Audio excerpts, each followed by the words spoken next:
On my graduation day, none of my family came. They all chose a beach vacation instead. But as I stepped off stage, my dean gave me an envelope and said, "This will change everything." That night, my parents' calls exploded, 67 missed calls in a row. Can you imagine pouring every single ounce of your being into a lifelong goal, dreaming of that one moment when your family would finally see you, really see you, only for them to completely abandon you? Just when you're standing there, absolutely heartbroken, a strange envelope drops into your hand. It promised to change everything, but what it revealed about my family was a twist I never saw coming. My name is Ryan, and I'm 23. Last month was supposed to be the proudest day of my life. I was the first in my family to graduate college. Not just a graduate, but the first. And believe me, I fought for that achievement with everything I had. I'm talking endless late nights fueled by cheap coffee, scrambling between part-time jobs and student loans that sat on my shoulders like a physical mountain. I'd pictured it so many times, walking across that stage, looking out at the crowd, and seeing my family there, cheering me on. But that morning, as I adjusted my cap and scanned the sea of faces, all I saw were strangers. Not a single one of my family members was there. It wasn't like they didn't know. I'd spent weeks reminding them. I spammed the group chat. I even printed out the official invitation and stuck it right on the fridge, dead center. But just 2 days before the ceremony, my mom casually dropped a bomb. "Oh, we've all been planning a beach trip for the weekend," she said, as if it was no big deal. "It's the only time everyone's free. You'll understand, right? Besides, you'll have plenty of graduations in the future." I just stared at her. Plenty of graduations? Did she think I was collecting them like trading cards? This wasn't some minor event. This was the milestone, the one I had pushed myself towards for 4 grueling years. I tried to argue, my voice cracking a little. I told her how monumentally important it was to me, how much I had sacrificed. She just sighed, sounding annoyed. "Don't be selfish, Ryan. We never get to do things as a family anymore. Don't ruin it." And that was it. My dad just shrugged in agreement, already checked out. My sister mumbled something about needing the trip to unwind. And my younger brother, bless his oblivious heart, just laughed and said, "It's just sitting in a chair for an hour. Who cares?" They all just brushed it off, like it was nothing. But for me, it was everything. So, when the day came, I stood in line with my classmates, adjusting my tassel, trying desperately to ignore the hollow ache in my chest. I clapped when my friends' families erupted in cheers from the stands, but each burst of applause was a brutal reminder of who wasn't there for me. I kept telling myself, "Keep your head high, Ryan. You don't need them." But when I finally stepped onto that stage, the silence where their voices should have been hit me harder than I ever expected. And then, something unexpected happened. As I shook the dean's hand, he subtly slipped a thick envelope into mine. He leaned in, just a whisper, and said, "This will change your life." My heart actually stopped. I glanced down at the envelope, then back up at him, but he just offered a small, knowing smile before moving on to the next graduate. I couldn't open it right there, not in front of hundreds of people. But my mind was spinning. Was it a scholarship? A job offer? Some kind of secret award? All I knew was that my chest felt lighter for the first time all day, like someone had finally noticed me, really noticed me, when my own family hadn't. That night, alone in my tiny room, the mysterious envelope still clutched in my hand, my phone started buzzing. Nonstop. Call after call. The screen lit up with Mom, then Dad, then Sis, even my brother, who practically never texted unless he wanted something. I counted them. 67 missed calls, back to back. Something had drastically shifted. And I hadn't even opened the envelope yet. That's when it hit me. They must have found out. But found out what? My heart hammered against my ribs as I slid my finger under the flap. Just as I was about to pull out the letter, my phone lit up again. Another call from Mom, this time with a text attached, "We need to talk right now." I stared at the phone, then at the unopened envelope in my lap. My family, who couldn't be bothered to show up for my graduation, was now desperate to reach me. That was the moment I knew something big was coming, and it wasn't going to be good. I didn't answer the calls at first. Why should I? Where was this sudden concern when I was begging them to attend my graduation? Where was this urgency when I was drowning in essays, exams, and rent payments? I let the phone buzz on my desk almost spitefully until the vibration finally stopped. When I finally tore open the envelope, my hands actually shook. Inside was a letter on thick, embossed paper, the university seal gleaming, and a check. Not just any check. A full scholarship award for postgraduate studies abroad, completely funded. And with it, a personal letter from the dean, recognizing me as one of the top graduates in my department. My chest tightened as I read the words over and over, distinguished for perseverance, excellence, and leadership. Me, distinguished, valued. I sat there in disbelief. I'd never been called distinguished in my own home. At home, I was the quiet one, the serious one, sometimes the selfish one if I dared to say no. But here was proof. My sacrifices, all those nights of exhaustion and doubt, had actually meant something. Not 5 minutes later, Mom's text came through. We heard about the envelope. Why didn't you tell us sooner? It stopped me cold. I hadn't told them because I didn't even know this was coming. The ceremony had barely ended, and already they knew. I didn't respond. I just sat with the letter, holding it like a shield. By the next morning, things escalated. My sister was the first to show up at my apartment. She didn't even bother to knock politely.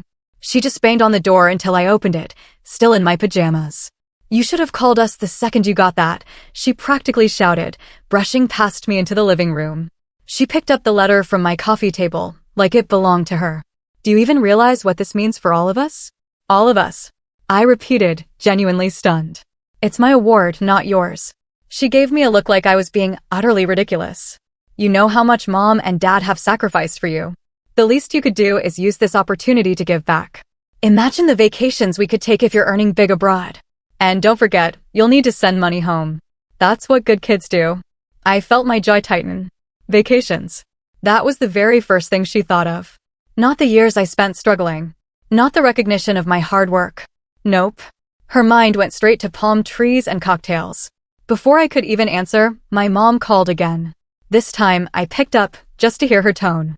Ryan, she started, her voice syrupy sweet, the kind she only used when she wanted something. We're so proud of you. We knew you had it in you. But you need to understand, you wouldn't have gotten this far without us. Don't forget who supported you all these years. I nearly laughed out loud. Supported me? They skipped my graduation to go lie on a beach.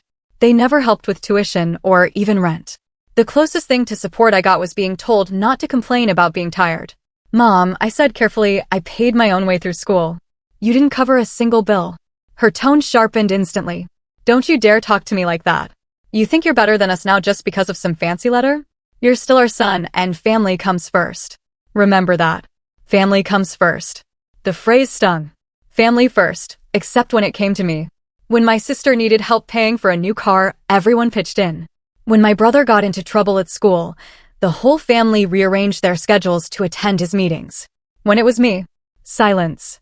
I had learned early that if I wanted anything, good grades, money, stability, I had to fight for it myself.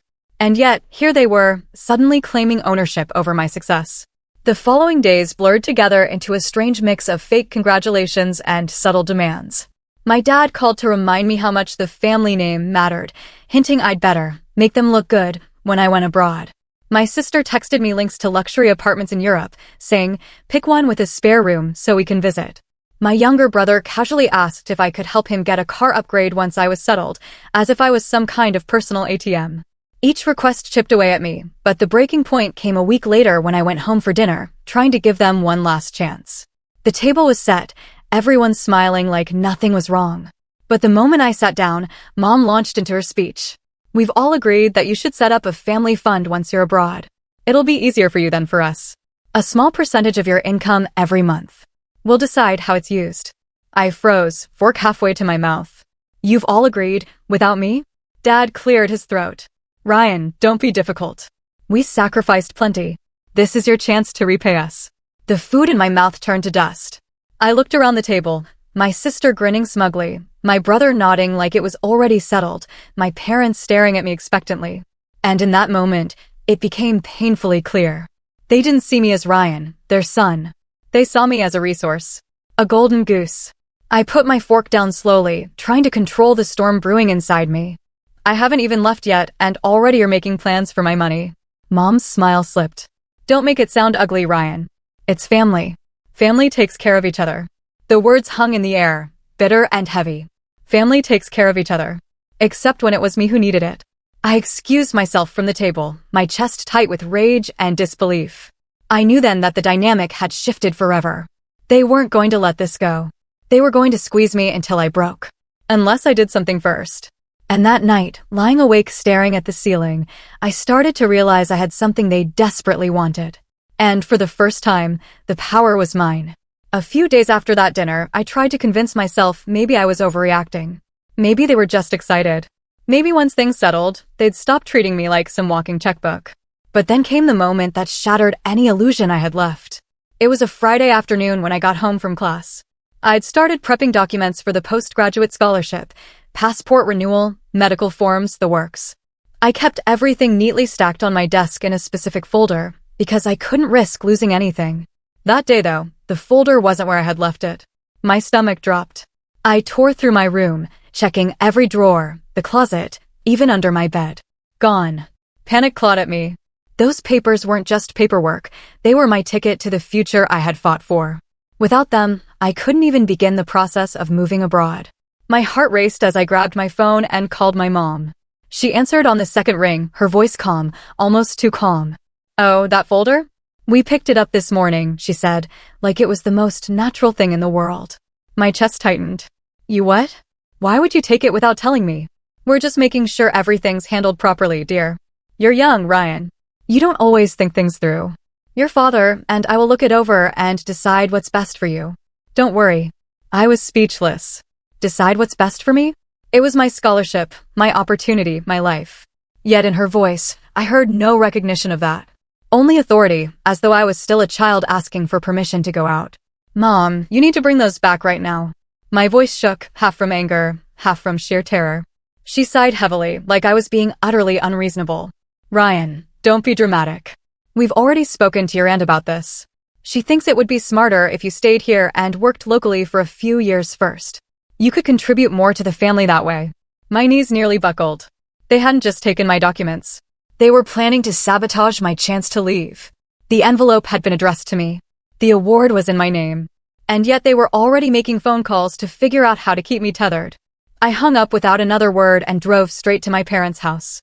When I stormed inside, my sister was sitting on the couch, casually flipping through my folder. She didn't even look guilty. She just grinned. "You should thank us. We're protecting you from making a selfish decision." "A selfish decision?"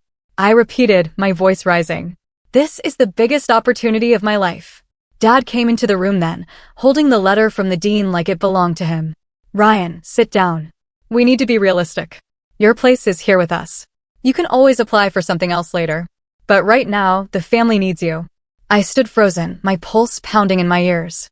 They weren't just being manipulative. They were trying to strip me of my entire future. Every ounce of trust one had left in them evaporated in that moment. "You're not keeping these," I said finally, stepping toward my sister and snatching the folder out of her hands. She gasped, as though I had wronged her. Mom shot up from the armchair, her voice sharp. "Ryan, if you walk out that door with those papers, don't bother coming back. Do you hear me? You'll regret turning your back on your family." Her words cut deep. But something inside me had already shifted. For years, I had bent over backward, stayed quiet, let them belittle or overlook me. But not anymore. This was my line in the sand. I clutched the folder against my chest and walked out, their voices trailing behind me. Accusations, guilt trips, desperate threats. My father even shouted, "You're making the biggest mistake of your life." But the truth was, they had made theirs. That night, as I sat in my apartment, folders still in my hands, I realized. The betrayal was deeper than just stealing papers. It was the cold, deliberate message behind it, that my future didn't belong to me. That to them, I wasn't a person with dreams. I was an asset to control. And it was in that moment, heartbroken but strangely clear-headed, that I understood something crucial. If they could betray me like this once, they'd do it again. Unless I found a way to turn the tables. For the next week, I felt like a ghost moving through my own life. I went to class, smiled politely at my professors, even met with a few friends for coffee. But inside, everything was numb. Every time I closed my eyes, I saw my sister smirking with my folder in her hands, my father's stern look as he told me, "Your place is here," and my mother's words echoing like a curse, "If you walk out that door with those papers, don't bother coming back." I told myself I had done the right thing by taking back my documents. But the fallout hit me harder than I expected. My phone didn't stop buzzing. Texts, calls, voicemails, all filled with the same mixture of guilt trips and anger. "We just want what's best for you. Stop being ungrateful. Do you even care about us? You're abandoning your family for strangers." It was relentless. And the worst part? A piece of me still wanted their approval. Still wanted to hear my parents say they were proud without conditions attached. But deep down, I knew that was never coming. One evening, I made the mistake of scrolling through social media. There they were. My family. On that beach trip. Laughing, arms linked, drinks in their hands. The caption from my sister read, "Family first always." The hypocrisy hit me like a punch in the gut. They couldn't spare a single afternoon for my graduation, but they had the energy to plaster their smiles online and brag about their closeness. And now they had the nerve to demand I give up my chance at independence for the sake of family. I stopped sleeping well. At night, I lay awake, replaying years of moments I had brushed off, but now saw clearly. The time my parents scraped together money to help my sister buy a used car while telling me they couldn't lend me a dime for textbooks. The way my younger brother always got second chances, no matter how badly he messed up, while I was expected to be the responsible one.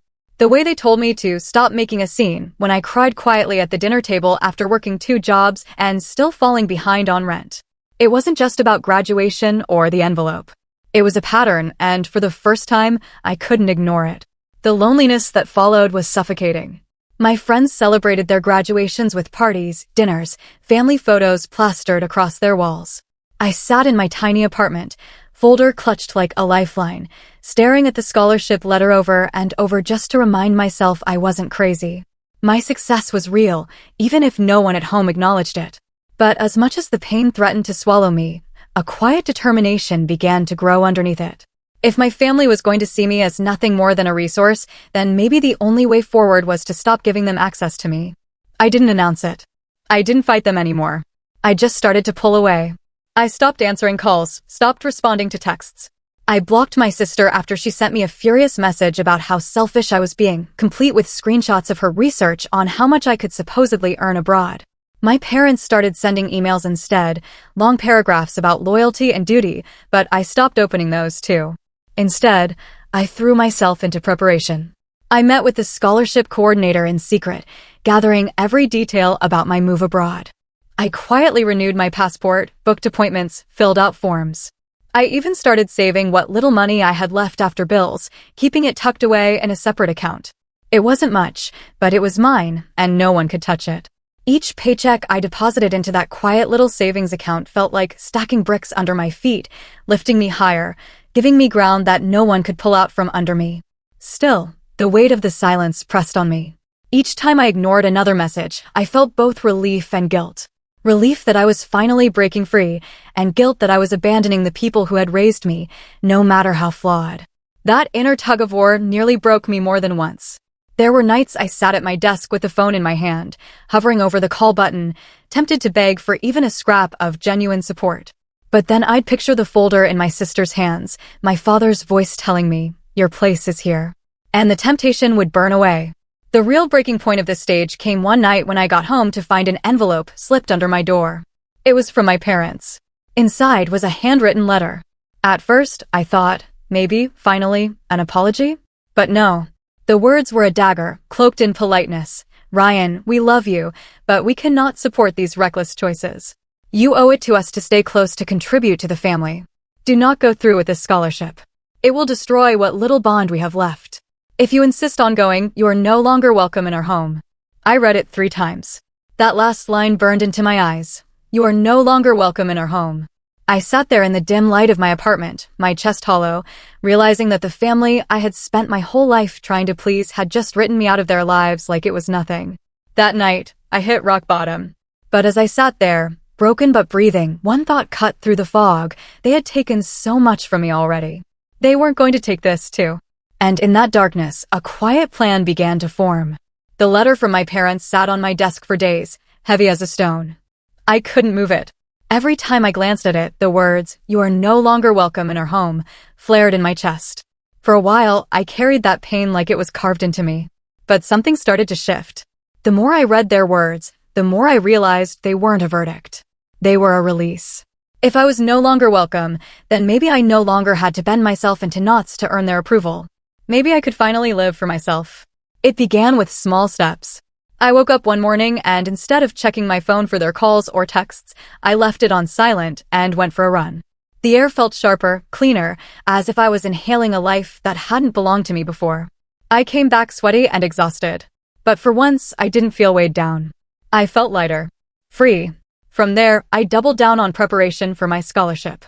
I met with the program advisor more frequently, absorbing every detail about life abroad, the language, the city, the research I'd be diving into. She looked at me with genuine pride in her eyes and said, "Ryan, you're exactly the kind of student this award was meant for." I nearly broke down right there in her office. To hear someone say those words without an agenda, without an ulterior motive, it felt like oxygen. After years of suffocating, I could finally breathe. I also began working more hours at my part-time job, saving every extra cent. I cut back on little luxuries. No takeout, no late-night impulse buys. Because I wanted to step onto that plane with a safety net of my own.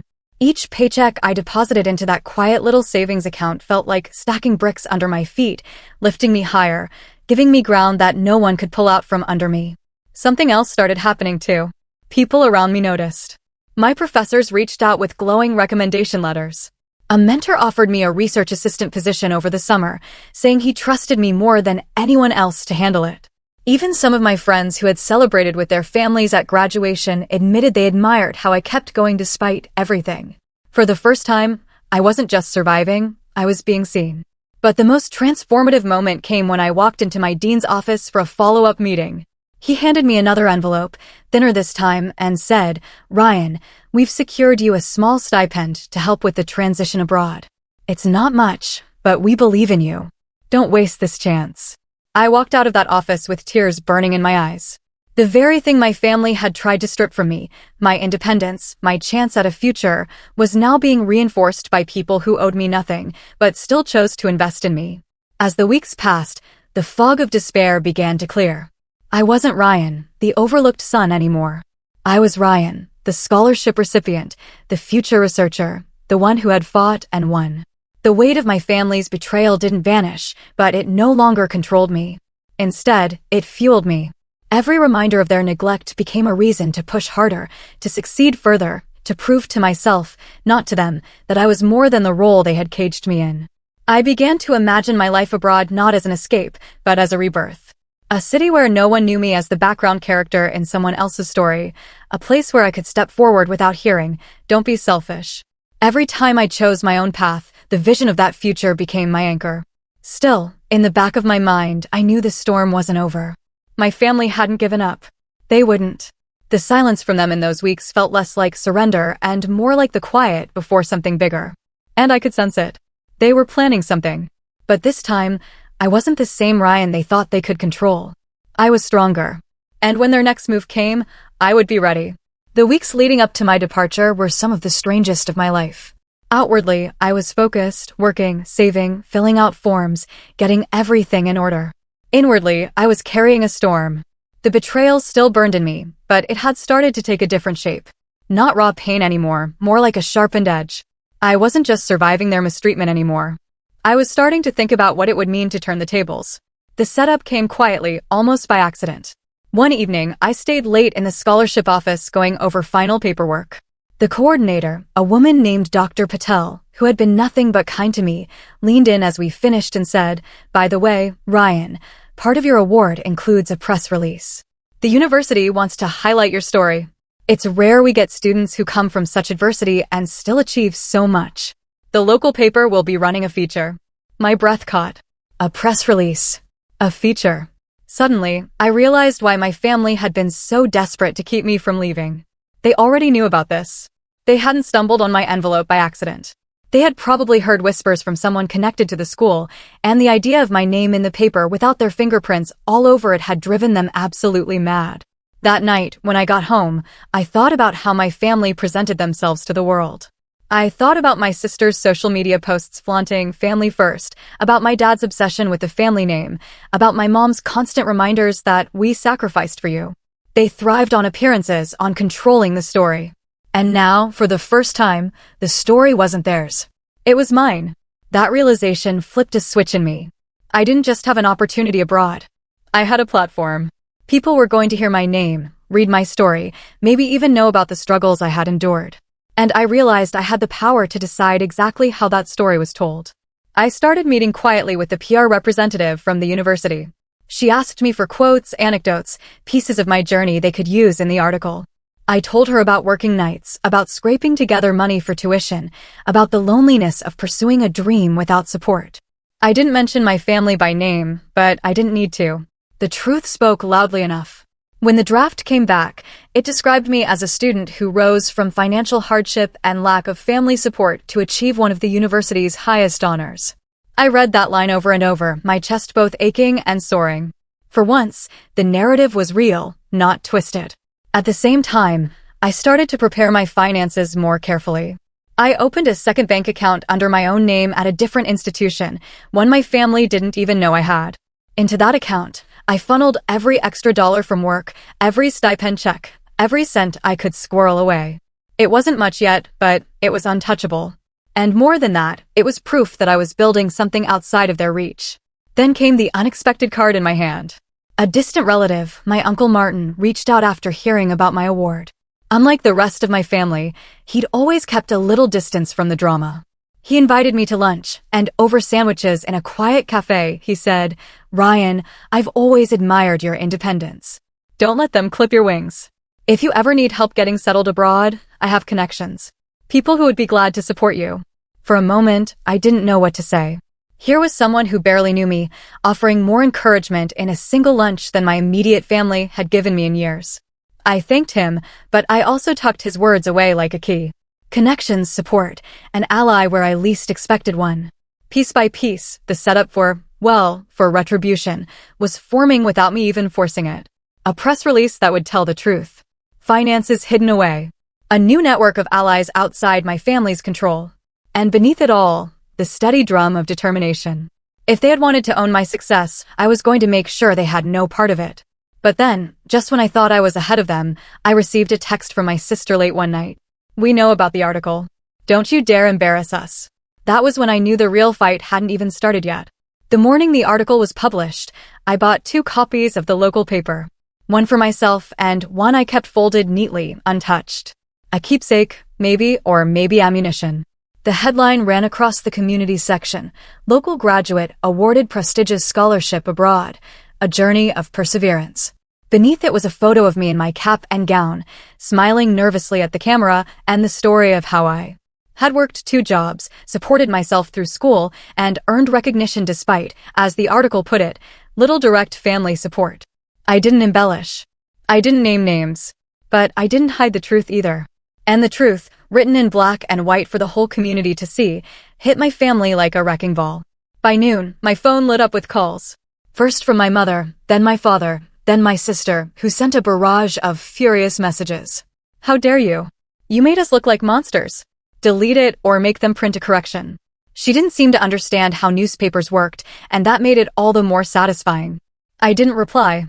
I sat at my desk sipping coffee, rereading the article, letting the silence of my phone grow heavier with every unanswered ring. The fallout came quickly. That evening, my mom showed up at my apartment, knocking hard enough that my neighbors peeked through their blinds. When I finally opened the door, she shoved the paper into my chest. "Do you realize what you've done?" she hissed. I told the truth, I said calmly. My voice was steady in a way it had never been around her before. Her eyes flashed. "You made us look like we abandoned you. Do you know how humiliating this is? People are asking questions. Your aunt called me crying. Everyone thinks we're awful parents." I met her gaze and didn't flinch. "If the truth makes you look bad, that's not my fault." She stared at me, stunned, as though the words had come from a stranger. For years, I'd been the quiet one, the obedient one. This was the first time I'd spoken back without apology. That night, I posted the article on my own social media with a short caption, grateful for the recognition and for everyone who believed in me along the way. I didn't tag my family. I didn't need to. The comments poured in from friends, professors, even distant acquaintances who said things like, "So proud of you, Ryan. Incredible achievement. You earned every bit of it." The silence from my family's accounts was deafening. But the real revenge came later, in a way I hadn't even planned. A week after the article ran, the university held a small reception for scholarship recipients. Donors, faculty, and local press were invited. I arrived in a simple suit, nervous but proud, and spent the evening shaking hands with people who told me I had a bright future. Among them was a local business leader who casually mentioned, "Your story really struck a chord. If you're ever back in town after your studies, look me up.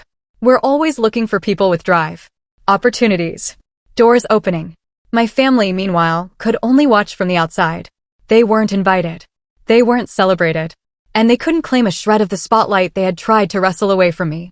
A few days later, my sister sent me one last message. "Fine, do whatever you want. Just don't come crawling back when it falls apart." I looked at the text for a long moment, then closed my phone without replying. For the first time in my life, I didn't feel the urge to argue or explain or plead. The revenge wasn't loud or dramatic. It was in the calm, undeniable fact that I had risen without them. That the world was finally seeing me for who I was, not who they wanted me to be. And as I began to pack my bags for the move abroad, folding each shirt with a kind of quiet ceremony, I realized I wasn't running away anymore. I was stepping forward, and they were the ones left behind. But just when I thought the storm had passed, one final twist landed at my door. One that would test just how far they were willing to go to claw back control. The final twist came 3 days before my flight. I came home from work to find an official-looking envelope slipped under my door. At first, my heart raced. I thought maybe it was last-minute scholarship paperwork. But when I tore it open, I froze. Inside was a letter from a local attorney. My parents had tried to file a claim that since they had supported me financially during my studies, they were entitled to a portion of the stipend I would be receiving abroad. It was laughable on its face. They hadn't given me a cent, but seeing it written on legal letterhead made my chest tighten. It wasn't enough for them to guilt me or sabotage me. They were trying to legally bind me to them, to stake a claim in my success, as though I were property. The next morning, I marched straight to the university's legal aid office, folder in hand. When I showed the lawyer the letter, she read it once, smirked, and said, "They don't have a case. If they want to embarrass themselves in court, let them. We'll make sure you're protected." And that was it. With one stroke of her pen, the threat was neutralized. But the humiliation for my parents? That lingered. Because when word spread, when family friends, church acquaintances, and neighbors heard they had tried to sue their own son for money he earned, the shame landed squarely on their shoulders. My mom called me sobbing, begging me to retract the story if anyone asked. My dad left me a voicemail I'll never forget. "You've ruined this family's name." "No," I thought as I deleted it. "You ruined it yourselves." On the day of my departure, I stood at the airport with a single suitcase, the scholarship check tucked safely in my carry-on. I didn't expect anyone to see me off, and no one did. My friends texted me good luck. Professors emailed warm farewells. But from my family? Silence. As I boarded the plane, I felt a mix of sadness and exhilaration. Sadness, because some part of me still wished they could have been the kind of family to cheer me on. Exhilaration, because I had finally, definitively, broken free. Months later, while adjusting to my new life abroad, I got an email from my Uncle Martin. He'd run into my parents at a community event, and apparently the gossip about their failed legal stunt was still fresh. They'd become pariahs in circles where family reputation used to be their prized possession. My sister had deleted her family-first posts. My father barely showed his face at church. And my mother, once so vocal, had gone quiet. Their desperate grab for control had backfired, leaving them exposed. I closed my laptop that night and looked out over the city skyline. Thousands of miles away, their voices could no longer touch me. My life was finally my own. And as I turned back to my desk, scholarship books open, plans laid out for a future they could never dictate, I realized something with absolute clarity. They had tried to make me believe I owed them everything. But in the end, the only thing I owed them was distance. What would you have done in my shoes? Have you ever had to choose yourself over family expectations? Let me know in the comments below. I read every single one.